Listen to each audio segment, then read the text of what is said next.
Good evening children. ഇന്ന് നമ്മൾ discuss ചെയ്യാൻ പോകുന്നത് ലിസൺ ടു മൗണ്ടൻ ആണ്. നമുക്ക് നോക്കാം. So first read and reflect എന്നുള്ളതിൻ്റെ തൊട്ട് താഴെയായിട്ട് ഒരു ഇൻട്രൊഡക്ടറി ആയിട്ട് കൊടുത്തിരിക്കുന്നത് നിങ്ങൾ ശ്രദ്ധിക്കുക. എന്താണ് എഴുതിയിരിക്കുന്നത് നോക്കുക. The earth is blessed with natural resources but they are being exploited in a careless and selfish manner. Are we do not duty bound to protect our mother earth? It's a question അല്ലേ? നമ്മളോട് ചോദിക്കുന്ന ഒരു question ആണത്. അപ്പോൾ എന്താ പറഞ്ഞിരിക്കുന്നത് അതിൽ? അതെ, മദർ എർത്ത് എന്ന് പറയുന്നത്, അതായത് നമ്മുടെ ഭൂമി, it is blessed with a lot of natural resources. ധാരാളം പ്രകൃതി സമ്പത്ത് നമുക്കുണ്ട്. പക്ഷേ നമ്മളെന്താ ചെയ്യുന്നത്? നമ്മളതിനെ ചൂഷണം ചെയ്തുകൊണ്ടിരിക്കുകയാണ്. യാതൊരു ദയയും ദാക്ഷിണ്യവും ഇല്ലാതെ നമ്മൾ ആ പ്രകൃതിയെ ചൂഷണം ചെയ്തുകൊണ്ടേയിരിക്കുന്നു. പക്ഷേ നമുക്കൊരു ഉത്തരവാദിത്തമില്ലേ എന്നാണ് നമ്മളോട് ചോദിക്കുന്നത്. എന്തിന്? നമുക്കുള്ളത് മാത്രമാണോ ഈ നാച്ചുറൽ റിസോഴ്സസ്? അല്ല, നമ്മൾ കഴിഞ്ഞ് ഇനി വരുന്ന തലമുറയ്ക്കും കൂടി വേണ്ടിയിട്ടുള്ളതാണ് ഈ നാച്ചുറൽ റിസോഴ്സസ്. അപ്പോൾ ആ തലമുറയ്ക്ക് വേണ്ടി അതിനെ പ്രിസർവ് ചെയ്യേണ്ടത്, അതിനെ സൂക്ഷിച്ചു വെക്കേണ്ടതിൻ്റെ ഒരു ഉത്തരവാദിത്വം നമുക്കില്ലേ എന്നാണ് ചോദിക്കുന്നത്. ഉണ്ടോ ഇല്ലയോ? നിങ്ങൾ സ്വയം ഒന്ന് ആലോചിച്ച് നോക്കുക. നമുക്ക് നാച്ചുറൽ റിസോഴ്സസിനെ സൂക്ഷിക്കേണ്ട ഒരു ഉത്തരവാദിത്തമില്ലേ? ഉണ്ട്. കാരണം നമ്മൾക്ക് മുൻപും മനുഷ്യരിവിടെ ഉണ്ടായിരുന്നു. നമ്മൾ വരുന്നതിന് മുൻപും മനുഷ്യരിവിടെ ഉണ്ടായിരുന്നു. അപ്പോൾ അവർ ചിന്തിക്കുകയായിരുന്നു, ഇനി വരുന്ന തലമുറ എന്തെങ്കിലും ആയിക്കോട്ടെ, ഞങ്ങളെന്തായാലും ഞങ്ങളുടെ കാര്യങ്ങൾ സുഖമായിട്ട് നടത്താൻ പോവുകയാണ് എന്നവർ വിചാരിച്ചിരുന്നെങ്കിൽ നമുക്കിപ്പോൾ അനുഭവിക്കാൻ ഈ നാച്ചുറൽ റിസോഴ്സസ് ഉണ്ടാവില്ലായിരുന്നു. അപ്പോൾ ആ നാച്ചുറൽ റിസോഴ്സസ് സൂക്ഷിക്കേണ്ടത് നമ്മുടെ ഉത്തരവാദിത്തമാണ്. തീർച്ചയായിട്ടും അത് നമ്മുടെ ഉത്തരവാദിത്തം തന്നെയാണ്.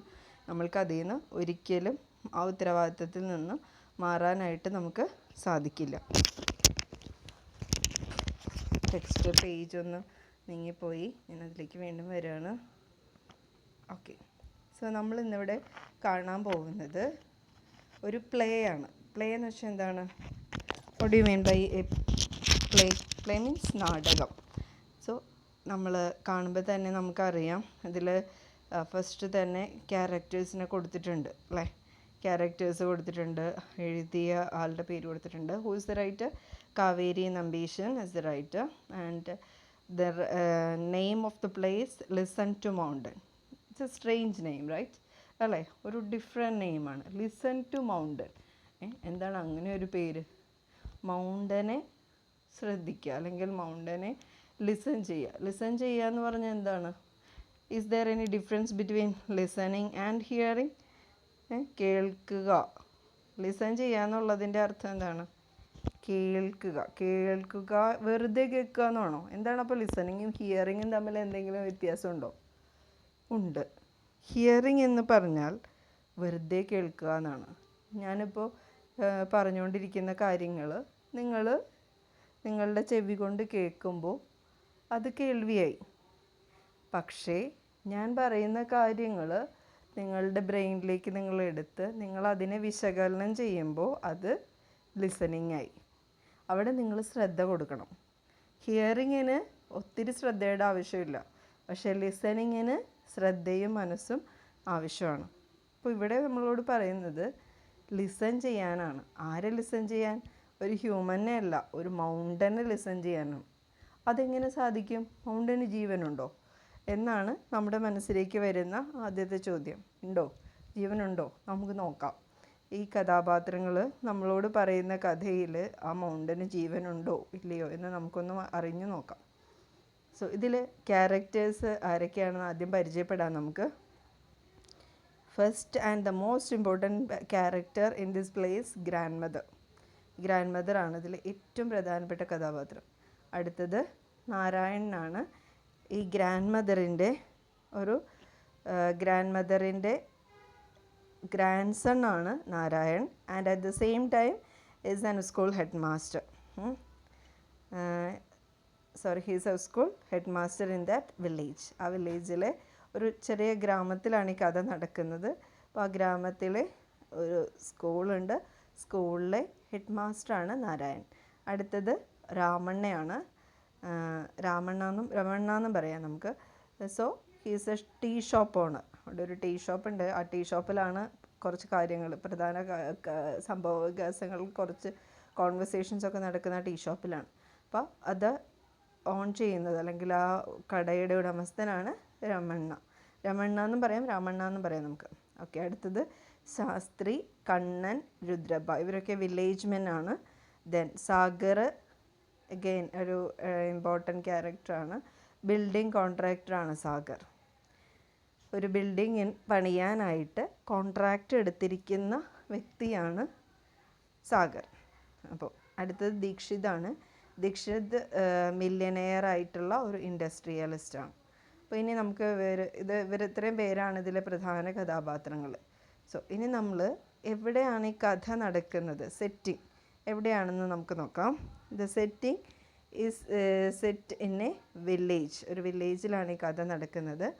The background show. ഇപ്പോൾ നമുക്കറിയാം ഒരു നാടകം നമ്മുടെ മനസ്സിലൊന്ന് വിഷ്വലൈസ് ചെയ്യുക.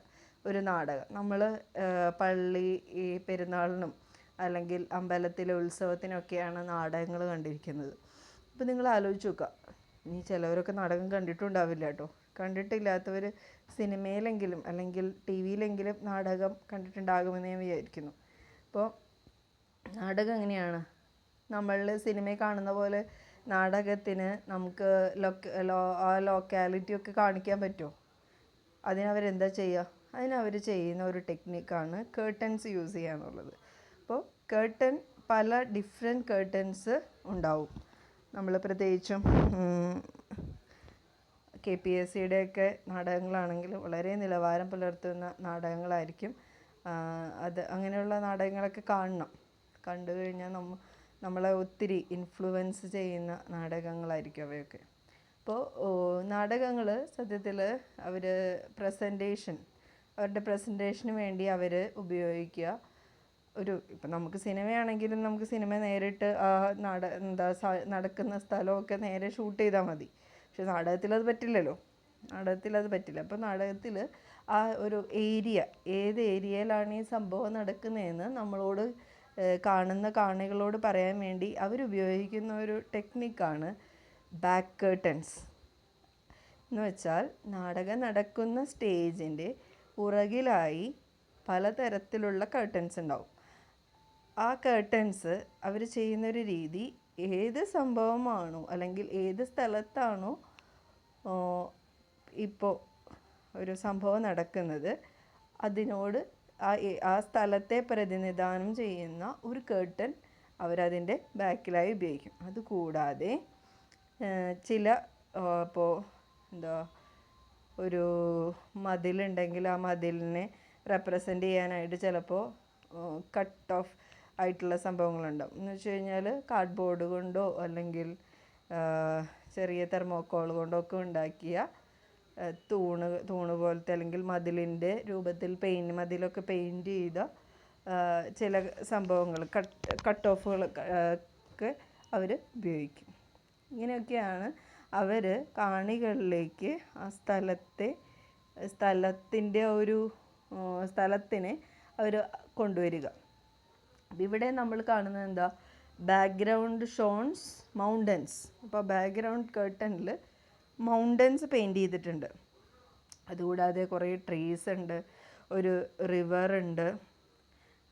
River depicting a natural countryside view. വളരെ നാച്ചുറൽ ആയിട്ടുള്ള ഒരു നല്ല പക്കാ ഒരു വില്ലേജ്, യാതൊരു പരിഷ്കാരവും ഇല്ലാത്ത ഒരു പക്കാ വില്ലേജിനെയാണ് ബാക്ക് കേർട്ടനിലൂടെ നമുക്ക് കാണിക്കുന്നത്.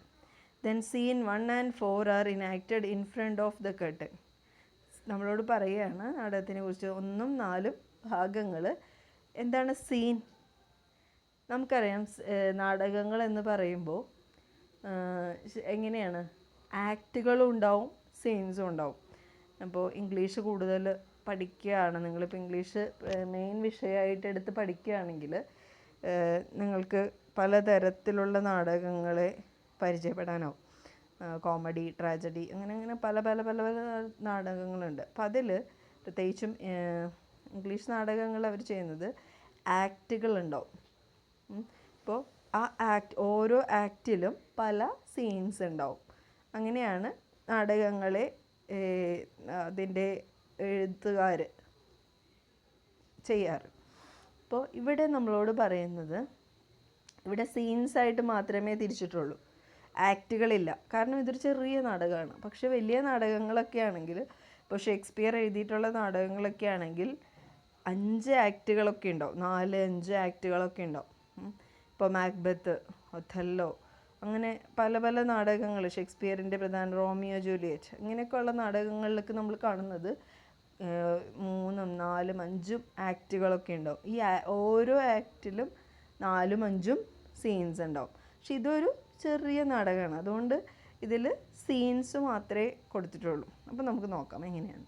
ഇപ്പോൾ ഫസ്റ്റ് സീനിൽ ഗ്രാൻഡ് മദറാണ്. Grandmother appears from stage right, hobbles to the center in front of the curtain and speak to the audience in a slow, deliberate voice.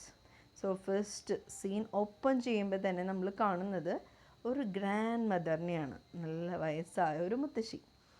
And from the stage right side of the സ്റ്റേജിൽ നിന്ന് she is hobbling. What do you mean by hobble? Hobble എന്ന് വെച്ചാൽ മുടന്തി വരാം. So he is hobbling to the സെൻറ്ററിലേക്ക് വരികയാണ്. Right സൈഡിൽ നിന്നും സെൻറ്ററിലേക്ക്, സ്റ്റേജിൻ്റെ സെൻറ്ററിലേക്ക് മുടന്തി വരികയാണ് in front of the curtain. And speak, ആരോടാണ് സ്പീക്ക് ചെയ്യുന്നത്?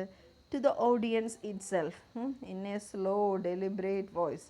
അപ്പോൾ ഇവിടെ നമ്മൾ കാണുന്ന ഒരു പ്രത്യേകത, സാധാരണ നാടകങ്ങളിൽ എന്താണ്, അതിലെ കഥാപാത്രങ്ങൾ തന്നെ അങ്ങോട്ടും ഇങ്ങോട്ടും സംസാരിക്കുന്നതിലൂടെ ആയിരിക്കും ഇത് നമ്മൾ അവിടുത്തെ ആ കഥയിലെ സംഭവങ്ങളൊക്കെ അറിയാം. പക്ഷേ ചില നാടകങ്ങൾ അല്ലെങ്കിൽ ചില നാടകരചയിതാക്കൾ ഉപയോഗിക്കുന്ന ഒരു ടെക്നിക്കാണ് ആ നാടകം കാണാനിരിക്കുന്ന കാണികളോട് നേരിട്ട് അതിലെ ഒരു കഥാപാത്രം സംസാരിക്കുക. അതാണ് ഇവിടെ ഉപയോഗിച്ചിരിക്കുന്നത്. കാരണം അവിടെ അങ്ങനെ നമ്മളോട് സംസാരിക്കുമ്പോൾ നമ്മൾ കുറേയും കൂടി നാടകത്തിൽ ഇൻവോൾവ് ആവും. It's A technique. പല നാടകകർത്താക്കളും ഉപയോഗിക്കുന്ന ഒരു രീതിയാണിത്, ഒരു ടെക്നിക്കാണിത്. ഇവിടെ നമ്മളോട്, കാണുന്ന കാണികളോട് തന്നെ ഗ്രാൻഡ് മദർ സംസാരിക്കുകയാണ്. എന്താണ് അവർ പറയുന്നത് നോക്കാം. I'm a great grandmother. I was born at turn of the century when there was no motor cars, no airplanes, no television, no movies, and much less noise poses. ഇപ്പം എന്താ പറയുന്നത്? ഞാനൊരു മുത്തശ്ശിയാണ് അല്ലേ. And I was born at the turn of the century. I was born at the starting of the century. And when I was born, there were no motor cars. ഞാൻ ജനിച്ച സമയത്ത് ഇവിടെ motor കാർസോ എയ്റോപ്ലെയിൻസോ ടെലിവിഷൻസോ മൂവീസോ ഒന്നും ഉണ്ടായിരുന്നില്ല. അതൊക്കെ നമ്മൾ ആലോചിക്കുക, ഇതൊന്നും ഇല്ലാതിരിക്കുമ്പോൾ എന്താ ശബ്ദങ്ങളുണ്ടാവുമോ ഇത്ര ഭയങ്കര? നമ്മളിപ്പോൾ ഒന്ന് ശ്രദ്ധിച്ച് നോക്കിയാൽ നമുക്ക് കാണാം, ഒന്നുകിൽ വണ്ടി പോകുന്ന ഒച്ചയായിരിക്കും, ഇല്ലെങ്കിൽ ടി വിയുടെ ഒച്ചയായിരിക്കും, ഇല്ലെങ്കിൽ ഫോണിൻ്റെ ഒച്ചയായിരിക്കും, ഇല്ലെങ്കിൽ എയ്റോപ്ലെയിൻ പോകുന്ന ഒച്ചയായിരിക്കും. ഇതൊന്നും ഇല്ലാത്തൊരവസ്ഥ ഒന്ന് ആലോചിക്കുക, വളരെ നിശബ്ദമായിരിക്കും അല്ലേ. അപ്പോൾ നമ്മുടെ ഗ്രാൻഡ് മദർ ജനിച്ച സമയത്ത് ഇതൊന്നുമില്ലാതെ വളരെ നിശബ്ദമായൊരു അന്തരീക്ഷമായിരുന്നു. And I was born here, grew up, married and had my children, grandchildren and great grandchildren. അപ്പോൾ ഞാൻ ഇവിടെ തന്നെയാണ് ജനിച്ചത്, വളർന്നത് ഇവിടെയാണ്, എന്നെ മാരി ചെയ്തത് ഇവിടെയാണ്, എൻ്റെ കുട്ടികളും അവരുടെ കുട്ടികളും ഉണ്ടായത് ഇവിടെ തന്നെയാണ്. So I have lived here all my life. എൻ്റെ ജീവിതകാലം മുഴുവൻ ഞാൻ ഇവിടെ തന്നെയാണ് ചിലവഴിച്ചത്. So here in this village on the slopes of Dharmagiri. Please underline that word Dharmagiri. അപ്പോൾ ഇവിടെ തന്നെയാണ് ഞാൻ എൻ്റെ മുഴുവൻ ലൈഫ് സ്പെൻഡ് ചെയ്തത്. In this village on the slopes, ഈ ധർമ്മഗിരി വില്ലേജിൻ്റെ താഴ്വരകളിലാണ് ഞാൻ എൻ്റെ ലൈഫ് ലോങ് സ്പെൻഡ് ചെയ്തത്. So the river, the trees, flowers, birds, animals, all are my friends. ഇവരെല്ലാവരും, ഒരു നദികളും മരങ്ങളും പൂക്കളും കിളികളും മൃഗങ്ങളും ഇവരൊക്കെ എൻ്റെ കൂട്ടുകാരാണ്. I have had a tough life but a happy one. എനിക്ക് ലൈഫിൽ ബുദ്ധിമുട്ടുകളൊക്കെ ഉണ്ടായിട്ടുണ്ട്, പക്ഷേ I just face all this with a happy mind. Now I am almost 90. ഇപ്പം എനിക്ക് എത്ര വയസ്സുണ്ട്? 90 വയസ്സുണ്ട്. My grandson Narayan is the school headmaster. അപ്പോൾ ഇവിടുത്തെ സ്കൂളിലെ ഹെഡ് മാസ്റ്റർ ആരാണ്? എൻ്റെ ഗ്രാൻഡ് സൺ ആണ്, എൻ്റെ പേരക്കുട്ടിയാണ്. He came to me with most shocking news. Shall I tell you about it? ഞാൻ നിങ്ങളോട് പറയട്ടെ അതെന്താണെന്ന്. എൻ്റെ പേരക്കുട്ടി എന്നോട് പറഞ്ഞൊരു ഷോക്കിംഗ് ന്യൂസ് ഞാൻ കേട്ടു, അത് ഞാൻ നിങ്ങളോട് പറയട്ടെ. Wait, I think you better see what actually happened. She hobbles off the stage. അപ്പോൾ എന്താ പറയുന്നത്? എനിക്ക് തോന്നുന്നു ബെറ്റർ, ഞാൻ പറയുന്നതിനേക്കാൾ ബെറ്റർ നിങ്ങൾ തന്നെ അതൊന്ന് കണ്ടു നോക്കുന്നതാണ്. നിങ്ങളൊന്ന് കണ്ടു നോക്കൂ എന്ന് പറഞ്ഞിട്ടാണ് ഗ്രാൻഡ് മദർ അത് സ്റ്റോപ്പ് ചെയ്യുന്നത്. Enter Narayan from one side.